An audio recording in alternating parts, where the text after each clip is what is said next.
खासदार संजय राऊत बोलतायत, थेट जाऊया. दावोसमध्ये जे करार झाले त्यामध्ये बहुतांश कंपन्या ज्या आहेत त्या भारतीय आहेत. हा आणि त्यामध्ये दावा केला जातो की अशी मोठी गुंतवणूक आणली जाते 4 लाख कोटी वगैरे. बघा की आत्ताच पाहिलं की सज्जन जिंदाल यांच्या कंपनीबरोबर एक करार झाला दावोसमध्ये. त्याच्या आधी अजून एका भारतीय कंपनीचा करार दाखवण्यात आला. सज्जन जिंदाल हे संभाजीनगरमध्ये प्रकल्प उभा करणार आहेत त्यांचा आणि 10,000 लोकांना रोजगार देणार. ती चांगली गोष्ट आहे. जिंदाल एक भारतीय उद्योगपती आहेत आणि त्यासाठी मग सज्जन जिंदालांना डावस इथे जाऊन ती घोषणा करण्याची गरज नव्हती. पण तरीही महाराष्ट्राचे मुख्यमंत्री हे डावस इथे आहेत. ते आणि उद्योगमंत्री उदय सामंत हे तिथे बसून, विशेषतः मुख्यमंत्री जर महाराष्ट्रामध्ये गुंतवणूक आणण्यासाठी प्रयत्न करत असतील तर त्याचं कौतुक केलं पाहिजे. आणि खरोखरी गुंतवणुकी जाहीर केली आहे, 10 लाख कोटी डॉलर्स बिलर्स, मोठे आकडे आहेत ते. तर त्याचं वरती आत्ता टीका न करता प्रत्यक्षात काय येत आहे. उद्योगमंत्र्यांचं सुद्धा मी पाहतो, तो उद्योगमंत्री गुंतवणूक आणण्यापेक्षा शिवसेनेचे किती आमदार फुटतील, खासदार फुटतील हे डावसमधून सांगतायत. माननीय आमच्या या राज्याचे उद्योगमंत्री हे डावसमध्ये बसून काय गुंतवणूक झाली, काय होत आहे महाराष्ट्रात, देशामध्ये काय मिळत आहे हे सांगण्यापेक्षा एकनाथ शिंदेना कोण भेटलं, 3 खासदार भेटले, 10 आमदार भेटले, मग काँग्रेसचे 5 भेटले, ही गुंतवणूक करतायत तिथे बसून. मुख्यमंत्र्यांनी त्यांना ताबडतोब मुंबईला परत पाठवायला पाहिजे. तुम्ही सरकारी खर्चाने गेलाय,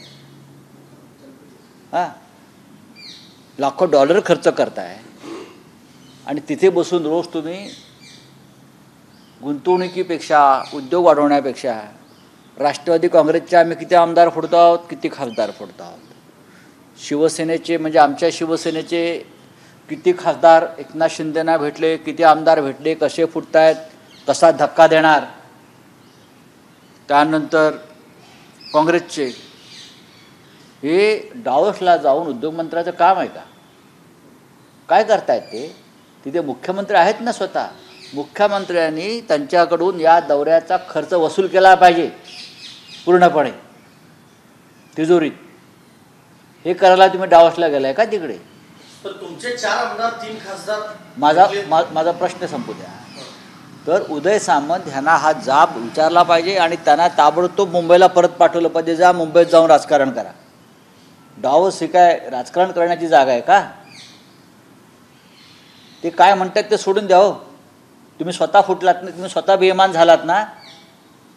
तुमच्या कपाळावर बेईमानीची पट्टी लागलेली आहे. मेरा बाप चोर आहे ते आहे ना एका सिनेमात, तसे हे सगळे मेरा खानदान चोर और बेईमान है. पण खरंच तुमचे 4 आमदार 3 खासदार भेटले? आता फक्त त्यांनी एवढंच सांगायचं बाकी आहे की संजय राऊत एकनाथ शिंदेला भेटले, आदित्य ठाकरे एकनाथ शिंदेला भेटले, सुनील राऊत आमचे एकनाथ शिंदेना भेटले, वरुण सरदेसाई भेटले आणि सगळे फुटत आहेत. आता एवढंच बाकी आहे सांगायचं. ह्यांना दुसरं आयुष्यात शिल्लक काय आहे? महाराष्ट्राचा विकास नाही, जात आहेत दरे गावात बसतायत, कोण इकडे जाऊन बसतायत, कोण तिकडे जाऊन बसतायत, कोण पालकमंत्रीपदासाठी रस्त्यावर आंदोलनं करत. हे या महाराष्ट्राचा कारभार सुरू आहे. आयुष्यभर यांनी फोडाफोडी केली, स्वतःही फुटले. हे अस्वस्थ आत्मे आहेत. हे पवारसाहेबांना भटकते आत्मा म्हटले होते, हे स्वतः भटकते आणि लटकते आत्मा आहेत. कुठेतरी समाधान माना, EVMचा आदर करा. ज्या EVMने तुम्हाला इतकं मोठं दिलेलं आहे त्या EVMच्या माध्यमातून आम्हीसुद्धा जिंकलो आहे. मग जे काय आमच्या असतील ते कुठेतरी तुम्ही या महाराष्ट्राचं एक प्रतिष्ठा जी आहे या राज्याची ती सांभाळा. उद्या शिवसेना प्रमुखांचा जन्मदिवस आहे आणि तुम्ही परत एकदा दावसमध्ये बसून इथे बसून शिवसेना प्रमुखांची पक्ष फोडण्याच्या भाषा करता लाज वाटत नाही तुम्हाला? घ्या ना, आमची नावं घ्या. आता आम्ही सगळेच फुटणार आहोत असं सांगा. आम्ही मरण पत्करू पण यांना शरण जाणार नाही अशी आमची भूमिका असलेले 20 आमदार आहेत आणि खासदार आहेत. ज्यांना जायचं ते बेमान शेण खायला गेले ह्यांच्याबरोबर. आम्ही कशाला जाऊ? आम्हाला स्वाभिमान आहे या महाराष्ट्राचा, मराठी मातीचा. मराठी म्हणून बाळासाहेब ठाकरेंनी जे आम्हाला घडवलं आहे, आम्हाला त्याचा अभिमान आहे. माझं परत मागणं आहे, उदय सामंत उद्योगमंत्री यांना मुख्यमंत्र्यांनी तात्काळ महाराष्ट्रात परत पाठवायला पाहिजे. काय करतात तिकडे बसून? ते काय करतात? काय ते तिकडे शिंदेचेच आमदार फोडायला गेले आहेत. मला परत सांगतोय मी. तोच प्रश्न आहे की उदय सामंत आणि ते आता सार्वसार्वी करतात भांडं फुटल्यामुळे. उदय सामंत हे शिंदे गटात फूट पाडतायत आणि त्यांना कोणाचा आशीर्वाद आहे? कोणाचा असणार? एकनाथ शिंदेला कोणाचा आशीर्वाद होता? अजित पवारना कोणाचा आशीर्वाद होता? फाटाफूट शिरोमणी दिल्लीत बसलेत ना, इथे गुरु महाराज इथे बसलेले आहेत. शिंदे कोणाला नको झाले तुम्हाला? शिंदे हे उद्या नरेंद्र मोदींनाही नकोसे होतील आणि फडणवीसना नकोसे झालेलेच आहे. मी भारतीय जनता पक्षाचं अंतरंग माझ्या इतकं कुणीच ओळखणार नाही. मी सातत्यानं ह्यांच्या कट कारस्थानावरती पक्षांतर्गत आणि बाहेरही बोलत राहिले. अटलजी होते, अडवाणी साहेब होते, प्रमोदजी होते, तोपर्यंत आमचं बरं झालं होतं. पण गेल्या 10 वर्षामधलं प्रत्येक दिवस हा शिवसेनेविरुद्ध कट कारस्थानामध्ये दिल्लीत आणि महाराष्ट्रात गेला. उद्धव ठाकरे आणि शरद पवार केंद्रात जातील भाजपसोबत असा दावा बच्चू कडूंनी केलेला आहे. बच्चू कडून स्वतःविषयी बोलावं, स्वतःविषयी बोलावं, त्यांच्या राजकारणाविषयी बोलावं. पवार साहेब कुठे, उद्धव ठाकरे साहेब कुठे? जरा लेवलला बोललं पाहिजे सगळ्यांनी. म्हणजे का एसटी महामंडळाचा मध्ये जवळपास कंत्राटी बसेस घेण्याचा आदेश मुख्यमंत्री एकनाथ शिंदे तत्कालीन फेब्रुवारीत दिला होता. पण आता वर्तमान मुख्यमंत्री तो आदेश रद्द केला आहे. साधारणतः 2000 कोटीचा घोटाळा एकनाथ शिंदे आणि भरत गोगावले तेव्हाचे एसटी महामंडळाचे ते अध्यक्ष होते, या दोघांनी मिळून केला. 2000 कोटीचा घोटाळा. राज्याचे मुख्यमंत्री तेव्हाचे एकनाथ शिंदे आणि घाईघाईनं एस टी महामंडळाचं अध्यक्षपद ज्यांना दिलं ते भरत गोगावले. या दोघांनी मिळून केलेला 2000 कोटीचा घोटाळा हा उघड झालेला आहे. खरं म्हणजे ह्यांच्यावरती आर्थिक अफरातफरीचे गुन्हे दाखल केले पाहिजेत. महाराष्ट्राची तिजोरी लुटल्याचा गुन्हा दाखल केला पाहिजे. EOWने तपास केला पाहिजे आणि त्यानंतर या तपासाची सूत्र ईडीकडे द्यायला पाहिजे. बघूया ईडी काय करत आहे. उद्याच्या मेळाव्यामध्ये विचारे रस्सी केस पाहायला मिळते, बॅनर बॅजी होते, बांधण्यामध्ये जयंतीच्या निमित्ताने प्रमुख राजकारण केलं जातं. राजकारण आम्हाला करण्याची गरज नाही. माननीय उद्धव ठाकरे शिवसेनेचे पक्षप्रमुख आहेत. ठाकरे हेच शिवसेनेचे नेतृत्व करतात. शिंदे कधी टपकले?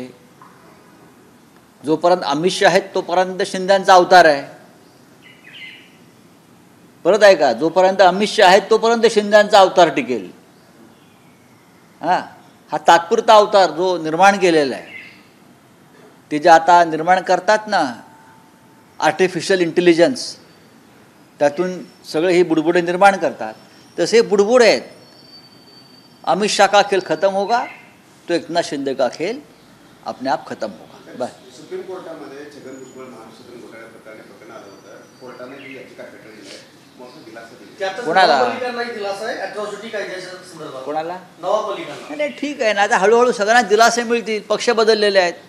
आम्हाला दिलासा मिळणार नाही. आमच्यावर खोटे गुन्हे दाखल केले सगळ्यांवर आणि आम्ही का पक्ष बदलणार नाही. आम्ही सहन करू आणि सहन केलं आहे. उत्तमराव जानकर तुम्हाला भेटायला येतात ईव्हीएमच्या प्रश्नावरती. आज ते सत्याग्रह पण करणारे जंतर मंतरवरती ईव्हीएमच्या बाबतीबद्दल प्रश्नचिन्ह अजूनही लोकांच्या मनात. बघा, उत्तमराव जानकर हे महाराष्ट्रात निवडून आलेले आमदार आहेत. त्यांना खात्री वाटते की त्यांना जे मताधिक्य मिळालं त्यापेक्षा जास्त मताधिक्य त्यांना मिळायला पाहिजे होतं, असं आमच्या अनेकांना वाटतंय. जे आमचे लोक पराभूत झाले ते अजून म्हणतात आमचा पराभवच होऊ शकत नाही. जे आमचे 20 आमदार जिंकून आले त्यांना वाटतं की आमचं मताधिक्य अधिक जास्त असायला पाहिजे होतं.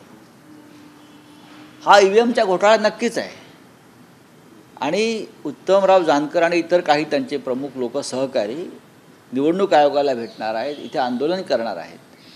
थोडं उद्या 23 जानेवारीला ते आंदोलन करत आहेत. आता आम्ही हिंदू हृदय सम्राटांचा जन्मदिवस असल्यामुळे आम्हाला महाराष्ट्रात जावं लागतं, नाही तर आम्ही सगळे त्या आंदोलनात सहभागी झालो असतो. असतो. पण आम्ही सांगू की जेव्हा अधिवेशन सुरू असेल तेव्हा पुन्हा तुम्ही आंदोलनाला या. महाराष्ट्रातले महाविकास आघाडीचे आम्ही सगळे लोक तुमच्या आंदोलनामध्ये सहभागी होऊ. पीक विम्याचा मोठा घोटाळा झालाय. 5,000 कोटीचा घोटाळा असा दावा केला जातो. कोण?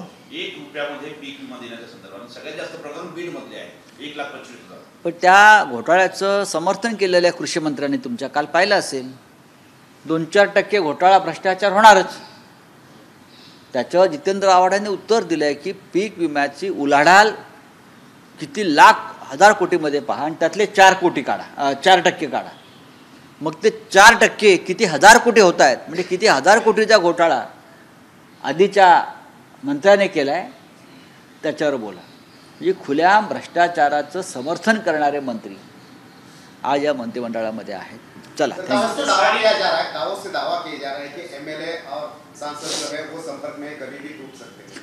दावोस में उद्योग मंत्री इसलिए जाते हैं, इंडस्ट्री मिनिस्टर, कि अपने स्टेट के लिए उद्योग लाए, इन्वेस्टमेंट लाए, हाँ, राज्य का विकास करे. और इसलिए सरकारी खर्चे से जाते हैं. लाखों रुपया खर्चा होता है, करोड़ों रुपया.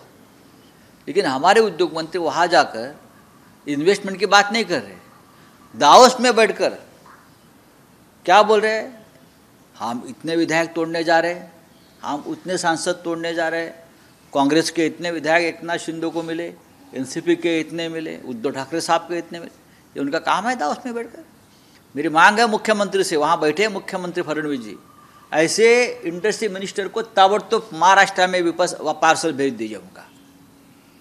यहाँ बैठकर राजनीति करो, दावोस में बैठकर राजनीति मत करो. यहाँ आए हम काफ़ी है. चलिए. त्या प्रकरणामधले जे आरोपी आहेत त्यांना ऑर्थर रोड जेलमध्ये हलवावं अशी मागणी अंजली दमानी यांनी केली. कारण जे आता ज्या तुरुंगात त्यांना ठेवलं तिथं व्हीआयपी ट्रीटमेंट त्यांना दिली जाते. ऑर्थर रोडमध्ये त्यांना दिली जाणार नाही असं वाटतं तुम्हाला? आता मी कसं काय सांगू. मी ऑर्थरोडला स्वतः होतो, मला माहिती आहे आम्ही तिथे काय परिस्थितीत राहिलो आहे इतका काळ, किंवा इतर आमचे सहकारी राजकारणातले. पण ज्यांना व्हीआयपी ट्रीटमेंट द्यायची आहे त्यांना नरकातसुद्धा व्हीआयपी ट्रीटमेंट दिली जाते. सरकार कोणाचं आहे? सरकार त्यांचंच आहे. त्याच्यामुळे त्यांना कुठेही गाद्या, बरं का, पंखा, AC लावून दिला जाईल. अंजली दमानिया यांची मागणी योग्य आहे. आणि त्यांना जर खरोखर या गुन्हेगारांना स्पेशल ट्रीटमेंट मिळू नये असं वाटत असेल तर आपण सगळ्यांनी त्यांच्या हालचालीवरती लक्ष ठेवलं पाहिजे. सर, अक्षय शिंदेच्या संदर्भात आपण जसं सामनामध्ये म्हटलं आहे की अक्षय शिंदेच्या गुन्हेगारांना जसं एन्काउंटर झालं तसं सरपंच संतोष देशमुखच्या गुन्हेगारांचं एन्काउंटर का झालं नाही? ना प्रश्न लोकांच्या मनात आहे. विशाल गवळी नावाचा एक गुन्हेगार तिथे निर्माण झाला ज्याने एका 13 वर्षाच्या मुलीवर बलात्कार करून तिची हत्या केली. अशा रोज घटना घडत आहेत. मग निवडणुकीच्या तोंडावर अक्षय शिंदेला आपण मारलं, कोणाला वाचवण्यासाठी मारलं हा आमचा सवाल आहे. मग संतोष देशमुखची भर रस्त्यावर ज्या पद्धतीनं हत्या झाली, अख्खा महाराष्ट्र हादरला. त्यांच्यावरती मग देवाभाऊने न्याय का केला नाही? देवाभाऊंचा न्याय आहे ना, एकनाथ शिंदेचा वेगळा न्याय आहे. मग हातामध्ये बंदुका आणि पिस्तूल घेतलेले तुमचे होर्डिंग लागतात. मग त्या तुमची पिस्तूलं या गुन्हेगारांवरती का नाही चालली? एकावरच का चालली? समान नागरी कायदा आहे ना तुमचा, समान कायदा आहे. मग दाखवा ना समान नागरी कायदा. चला. दिल्ली विधानसभा निवडणुकीमध्ये एकनाथ शिंदेच्या शिवसेनेनं भाजपला पाठिंबा दिलाय.